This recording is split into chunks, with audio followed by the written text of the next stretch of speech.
besok. Kenapa? Besok Harusnya begini ya, karena itu kan panggilan secara resmi ya.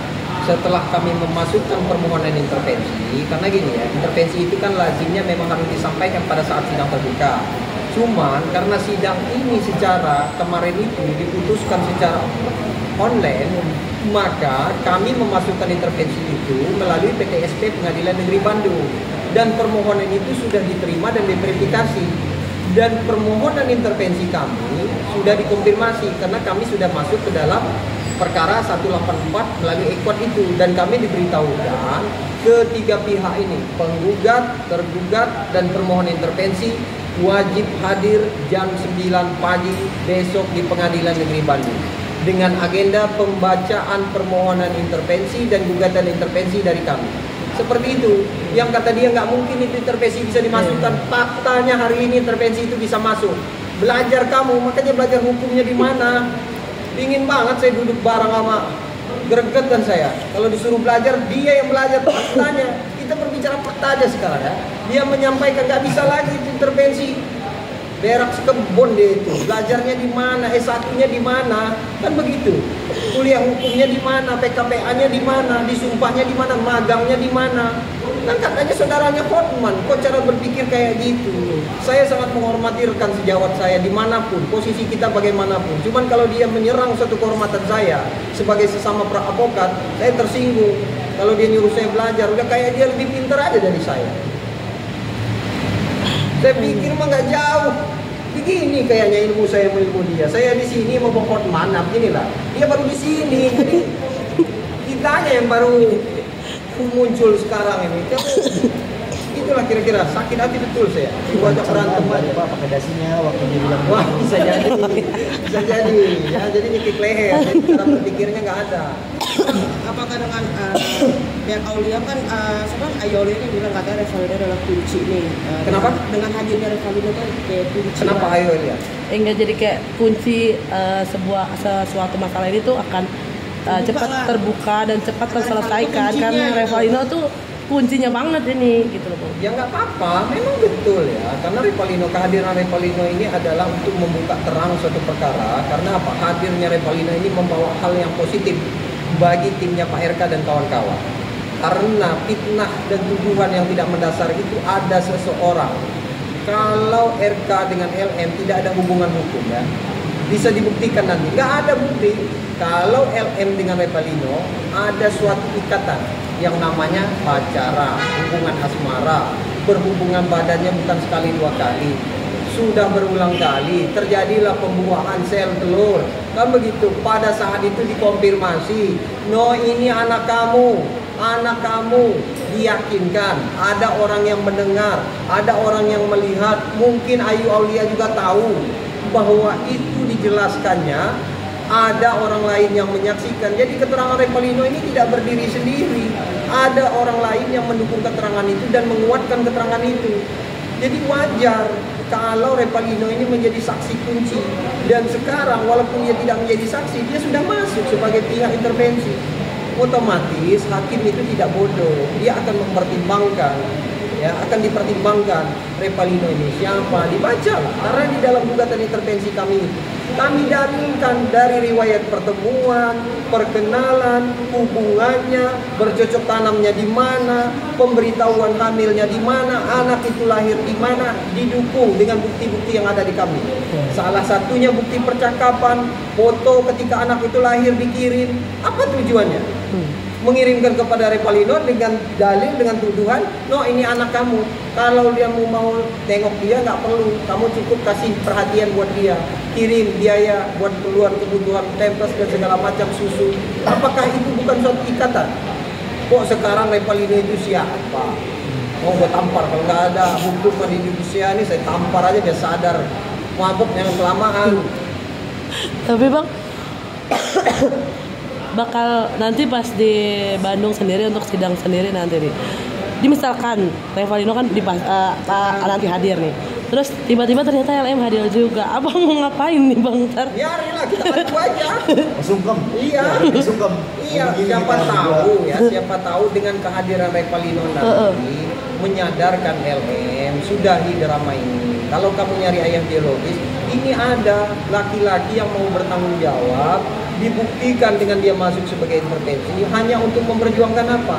Anak ini, kok ada orang yang mengakui sebagai ayah biologisnya, dia malah menginginkan orang yang punya rumah tangga, yang punya toko, punya duit. Apakah itu yang dia cari? Kan begitu, lebih baik terus terang, biar nanti seluruh Indonesia nyantun. Itu kalau memang dia nggak punya duit, saya nanti orang nomor 1 yang akan memberikan bantuan. Kalau memang itu tujuan dia, kan begitu. Apa yang dicari? Ada ayahnya yang mengakui dan itu diyakinkan sebelum RK. Kok sekarang dia mau ngotot banget kan sampai nggak datang aja dia ngambek kan gitu. Nggak ngerti-ngerti juga, jadi bingung saya mau ngasih pemahamannya. Sakit kita kalau ngasih tahu orang nggak ngerti-ngerti itu. Ditanya yang kelihatannya blow on. Malah kan ada pas di Komnas kata-kata LM yang bilang anak RK diurus jangan ngurus sehat pokoknya. anak sehat, pokoknya sehat jangan urus anak lain gitu. Nah ini abang gimana nih bang pendengar sarung LM berbicara seperti itu nih bang? Apa yang kita tahu? Bentuk pansosnya perempuan ini ya, karena dia nyari panggung terus ya. Saya lihat makin sini makin jadi ya. Artinya sangat perempuan ini butuh dikasih pembelajaran. Makanya nanti ketika kami di Bandung, kami akan jumpa dengan pengacaranya RK. Kami akan berbicara dengan mereka, segera proses, segera tindak lanjuti proses laporan kepolisian itu. Jangan main-main, jangan setengah-setengah. Gas terus, karena perempuan ini saya lihat makin kesini makin heboh, makin jadi, makin so artis. Apa kali perasaan dia? Apalah anak orang lain, anak yang diurus. Kalau orang fitnah, saya ngaku-ngaku perempuan. Mana ilpil kita, ada perempuan yang mohon maaf ya tidak menyampaikan LM ya. Misalnya di luar sana ada seorang, saya tidak menyatakan dia, tapi misalnya dia di luar sana perempuan lain ya, anggap aja dia kan bukan ani-ani, ini simpanan kan. Kalau simpanan itu sedikit lebih terhormat lah versi dia kan. Ini misalnya, jangan salah kutip ya. Kalau di luar sana ada perempuan, anggaplah perempuan itu tidak benar. Ngaku sebagai anak saya, sementara di rumah saya ngurus anak yatim, kan misalnya kan. Kesakit hati nggak kita? Lebih baik saya ngurus anak yatim. Kenapa? Anak itu belum tahu kebenarannya seperti apa, hubungannya seperti apa. Jadi lagi-lagi mohon maaf susah kita kalau mau menjelaskan kalau orangnya itu pengetahuannya itu terbatas. Jadi kita yang keblinger nggak nyambung. Kita mau menyampaikan hal apapun walaupun bentuknya positif yang ada nggak akan connect, nggak akan masuk. Makanya sekali lagi ya saya tidak menyampaikan itu ya, malah dipotong sama kalian, bahaya juga, repot juga, saya dilaporkan nanti, kena juga saya. Ya, kalau sedikit ya. Tit gitu ya bang ya. Ya, Nah, tapi kalau misalkan kita sudah melakukan tes DNA kan yang paling ditunggu-tunggu ya tes DNA sama semua orang gitu kan. Misal hasilnya bukan anak PRK, bukan anak Ino juga. Bukan Revalino. Itu gimana bang? Apa bang akan bikin laporan karena sudah menyebarkan nama baik juga kan, dia selama ini kan ngejelek-jelekin Ino juga. Bisa dong, bisa aja. Jadi begini, kalau itu bukan anak RK, bukan Revalino, bukan anak saya, kemungkinan kan anak Bram Ramai. Kan begitu kan? Sering saya mengutip ini kan. Jadi kalau itu dengan itu bukan anak RK, otomatis ya laporan polisi itu siapapun anak itu, kan begitu, siapapun ayah, karena dia sudah membuat suatu fitnah tuduhan di media sosial yang dapat diakses oleh orang banyak, yang menyebabkan hilangnya atau menyerang kehormatan orang lain, itu pidana mutlak. Kecuali kalau itu anak RK, otomatis secara pidana akan gugur, akan SP3. Kalau bukan anak Revalino, anak RK, masuk ini perempuan. Seandainya ini bukan anak Revalino dan anak RK, tentu dengan tindakan dia, dengan bukti, dengan saksi, pada saat itu pernah meyakinkan kami juga sebagai korban. Berarti kan sama-sama korban, RK korban, Revalino korban. Tentu kami akan pertimbangkan untuk mengambil langkah hukum. Jangan dia aja lah saya enak mengambil langkah hukum. Kami juga bisa kok. Besok kita membuat pengaduan ke BPJS itu biar di-cover ya. Biar di-cover sama BPJS. Kan gitu nyambung. Jangan kekerasan apa yang melakukan kekerasan tidak perlindungan Komnas perempuan. Apa yang melakukan kekerasan? Nggak ada yang melakukan kekerasan kayak gitu. Oh, berarti Revalino besok kalau misalnya hadir siap bang ya untuk prosesi bahasa itu bang ya? Kenapa? Siap. Revalino akan siap nih untuk besoknya sudah hadir gitu.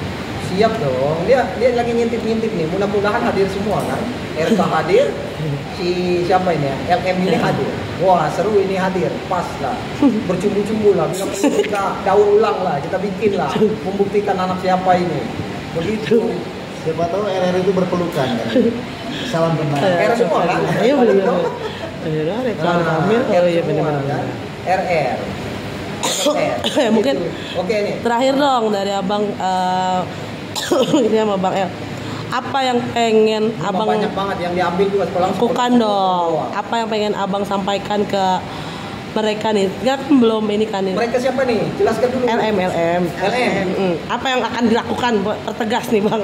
Yang dilakukan. Nanti besok. Yang pertama, kami akan mempertegas permohonan intervensi kami bahwa kami punya hak untuk masuk. Yang katanya sebelumnya pengacara LM menyampaikan kami tidak bisa lagi masuk sebagai intervensi. Faktanya hari ini kami diminta untuk hadir untuk membacakan intervensi. Itu bukti kecerdasan kami ya. Yang kedua, saya tidak terfokus lagi kepada LM. Saya sangat tersinggung dengan lawyernya LM yang menyampaikan di salah satu media, menyampaikan itu siapa? Tanya aja tujuannya mau apa, mau belajar kali sama saya. Kalau bahasa dan kalimat itu ditujukan kepada kami selaku lawyernya Revalino dan menyampaikan suruh banyak-banyak baca-baca buku. Jangan merasa diri kamu lebih pintar daripada kami ya. Saya pastikan kamu tidak jauh lebih pintar daripada saya. Begitu, kita buktikan nanti. Kalau kamu betul-betul cerdas, gugatan ini pasti akan dikabulkan dan diterima dan tidak salah kamar. Dan gugatan ini akan dikabulkan untuk seluruh. Kalau gugatan itu dikabulkan, saya akan belajar dengan mereka. Dan saya akan telanjang di depan Pengadilan Negeri Bandung tanpa selai benang. Tapi kalau gugatan itu ditolak, kamu belajar sama saya. Saya akan gaji kamu, minta gaji berapa kamu setiap bulan. Sampai kamu cerdas, begitu. Begitu ya. Nah, begitu. Jadi hati-hati. Kalau kalian wawancara lagi, tunjukkan video ini, tanya pertegas kembali. Kalau kalimat itu ditujukan kepada saya tersinggung dan saya marah besar atas hal ini. Karena apa? Sesama rekan sejawat itu harus menghormati, saling menghormati. Kalau memang dia menyerang kehormatan saya dengan menyatakan suruh belajar itu, belajar sama saya kali, suruh banyak baca buku. Kayak kamu aja lebih banyak baca buku. Baca buku tanpa guru, tanpa ada orang yang membimbingi, inilah contohnya. Membuat pengaduan ke Komnas Perempuan, belajar di mana dan berguru sama siapa dia. Nggak masuk logika, kenapa nggak dia belajar membuat laporan ke BPJS saja? Itu tandanya. Jadi jangan kebanyakan baca buku, dasi kalau sidang dilonggarin sedikit. Jadi cara berpikir itu cerdas. Jadi kamu jangan macam-macam nyerang-nyerang saya, mau berantem ayo sama saya. Kesel banget, besok ketemu sama saya, kalau berani sampaikan di depan muka saya. Besok saya akan tanya maksud dan tujuan dia apa. Bila perlu kalian ikut semua nanti. Lihat saya mau berantem sama orang-orang ini. Gerget banget gitu. Oke ya, terima kasih ya. Kami mau ke Bandung, sampai jumpa nanti di Bandung. Thank you.